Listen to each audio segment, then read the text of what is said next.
In today's video, I'm going to show you how to solder old copper pipes together using new fittings. Stick around.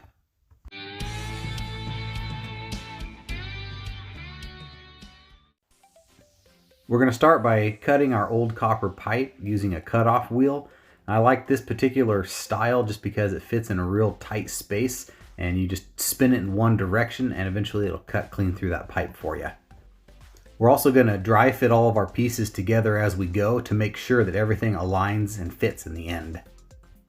Then we're going to use a wire bottle brush to clean the inside of our fittings, also known as the female side. And we'll use a piece of sandpaper to clean the other pieces of our pipes. Now this green stuff on here is called patina. It's kind of a protective coating that the copper gets over it, similar to rust on iron. A fun fact, did you know that the Statue of Liberty is made out of copper and it used to be this nice copper color? Instead, it's now this patina green color, so that's kind of cool. Anyway, use your sandpaper to clean the end of your pipe. Just kind of twist it around until you have a nice clean area. And you can also use a wire, well, I don't know what the heck this thing's called, but it's got wires inside. It's the opposite of the bottle brush. And you just twist it over the end like this, and you'll have a clean spot on the end. I prefer to use sandpaper because this limits how far up the pipe you can go, and I like it to be a little bit cleaner than that further up the line, so I prefer the sandpaper myself. Next, we're going to use this flux paste to clean all of the insides and outside of our pipes in the areas that are going to be soldered. Now, the main purpose of this flux is actually to clean any of the oxides off, or that patina that got left behind when you were sanding.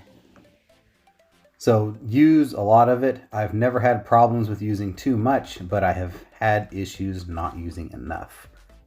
So after you're done with that, go ahead and put your pieces together and you're just about ready to solder.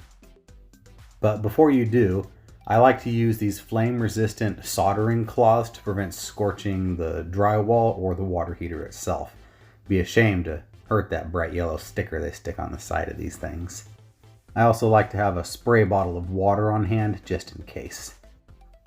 I like to start with the lower joint in a situation like this and focus my flame on one side of the pipe while feeding in the solder from the other side. And when the joint gets hot enough, it'll actually suck that solder right into the joint, just like this. After you're done soldering the rest of your connections, you can go ahead and remove your soldering cloths from the walls, keeping in mind that they can still be very hot, so be careful when you do this. Next, use a wet rag after your pipes have completely cooled down. You don't want to cause any microfractures by cooling them too quickly. Use a wet rag to clean off all the black gunk, and that is it. You are done.